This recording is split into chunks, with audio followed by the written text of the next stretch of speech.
Hello, everybody. We are back after a long hiatus, honestly. Been doing fun stuff like graduating college and all that. Music composition degree, not a 3D degree. If you were wondering, this is not really like my official thing that I do technically. But we're back in Unreal. We're looking at this single point in a room with walls painted white, the last track on the album's visuals. This video is just going to go over the Unreal stuff, and it's going to be pretty quick and simple because pretty much any of the techniques I used in the Phoenix video, I used in this one too. I just wanted a video for documentation purposes, all that fun stuff. So I can put it on my website, really, because, I get like 2 views on these things. So looking around, you can tell, first of all, what is going on with the ground. The textures decided to do that thing they do in Unreal Engine 5 sometimes. Maybe this is fixed in 5.2. I'm also just probably way over the texture streaming budget in this project, so it's doing that thing. If you've seen the visuals in the original, obviously it doesn't look like that. But really, this one's just all about creating an environment that you like. There's not much that goes into this one. It's relatively simple, especially compared to like Phoenix. I felt like Phoenix I did a lot more with the landscaping and all that stuff. This one, I just have these big walls surrounding everything, so you get kind of a closed-in perspective. You're not really wondering what's outside of it because you have a good view of everything. And in terms of assets, all of the stuff that looks real is all going to be from the wonderful Quixel Bridge. Oh my goodness, that's floating. Can't have that. It's from the wonderful Quixel Bridge, which you probably know and love if you use Unreal Engine. If you don't know what that is, it's just an amazing asset library full of a ton of free stuff that you can use in Unreal Engine. You can attempt to use it in Blender, but all the stuff's so high poly, sometimes Blender doesn't like it. But yeah, it's all great. And then all of these crazy looking lattice structures around, I actually modeled in Blender using what's called like Sverchok. It is a architectural method of modeling. It's like parametric design, I believe. Arendelle, a really amazing Blender YouTuber, did a video on it, and I just kind of took some of the concepts and applied it to these shapes. Really, it's in simple terms, it's like you take a curve, and then you take another curve that acts as like a profile, and you like iterate it amongst the curve, and then from there you apply like for this it's all like Voronoi patterns and stuff, and like iterating it and doing recursions and stuff like that. But it makes these really, really cool structures that I just loved, and I thought fit with the vibe of the piece so much, because I wanted this to feel like the last place on Earth, like you've reached the final destination, you're like in heaven or something like that. And I think I did pretty well, especially in relation to like all the other visuals, and then reaching this point, and then you eventually get to that final scene, which I'll go over in a different video. I think it just tied it together really, really well, and I was really happy with it. And you get back to like kind of this particle system theme, I guess, because I use a lot of particle systems. The whole visuals, like the first track, Amalgamation, starts with one, so I thought it'd be nice to have some cool ones in this piece. So I'm not really going to go over the camera work or anything like that, or the keyframing, because it's all so simple. I just move the camera in, pan it up, and then if I open up the scene here, which seems to be already open, just like way down here, maybe. Yep.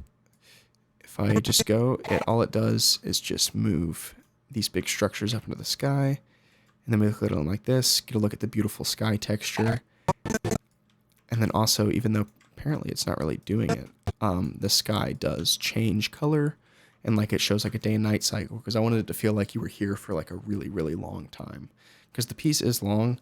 This is only like probably a little bit less than half of the piece is spent in this space. And then you move to the second section of the Unreal Engine portion of this, which is my favorite section, besides my favorite Unreal section probably out of the whole thing, even though it's the simplest by far. That's going to glitch for a bit. But let me just go into it. This is basically, at this point, I was, if you probably know, I did this in like 3.5 weeks for all 50 minutes of the visuals, which was rough. But at this point, this was the week of the show. I was running out of time. And so I had to be light on my feet. I had to use assets that I already had, and I just had to be creative with it. So I just used the same Spherochock element, or one of them, from the previous scene, and just made like a flower type shape and just had it evolve over time. And I did some really fun stuff with the camera. So if we're looking at the camera here and we go back, like I did some fun focal length stuff here where it really gets stretched out and distorted, and it's kind of hard to see what's going on. But I thought it looked great. I thought it looked awesome. And I ended up doing this in like the triple screen format, so it was really, really cropped and just looked super blown out and like it would be forever to get to that particle system at the end. And then this particle system, I love it. I've never seen a particle system I like more than this thing. I love it. It looks like a galaxy or like a nebula or something like that. And that was really what I was going for.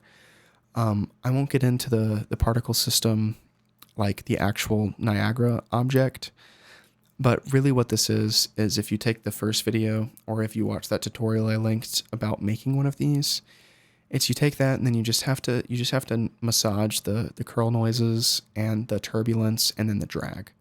And then once you get all that together, you get these amazing, just flowing lines. It's like a huge river system or something. And I thought it looked really great. And I really enjoyed the coloring of the world settings and the atmosphere I got. I don't even know why that is happening, but I think it's awesome. So I'm happy with it. But yeah, I was really, really happy with how this piece turned out and how these Unreal Engine system things came together. And I was just really happy that I was able to get it done a lot faster. And one last thing, I forget if I mentioned this in the Phoenix video or not, because it's been a while since I made it, but I probably mentioned the anti-aliasing samples. For Phoenix, I did 64 and it took forever. For this one, way more frames. I did 16 anti-aliasing samples for the final render, and it was so fast. And it looked great. It looked amazing. So I'd recommend just dropping it down to that if you're trying to do something cinematic. Maybe you're on a time crunch like I was. But yeah, I just can't get over how good this thing looks. And I believe I used the pyramid shape again instead of the cube. I think it makes it a little bit more visually interesting. You get slightly different reflections. And I think from far away, it looks more like just weird dots instead of just cubes floating around. But yeah, that's a single point. The Unreal Engine section, at least. Because besides that, you have this whole ending section, and that would all be Blender. So yeah, we'll look at the Blender stuff later. I'll probably do another video on the Pints of Blood visuals and maybe some of the Silt visuals, because those both have some fun audio reactive stuff in it, both using geometry nodes and just using bake sound to F curves. Go over that, and then I'll probably do another mix breakdown pretty soon too. Thank you very much. See you in the next one.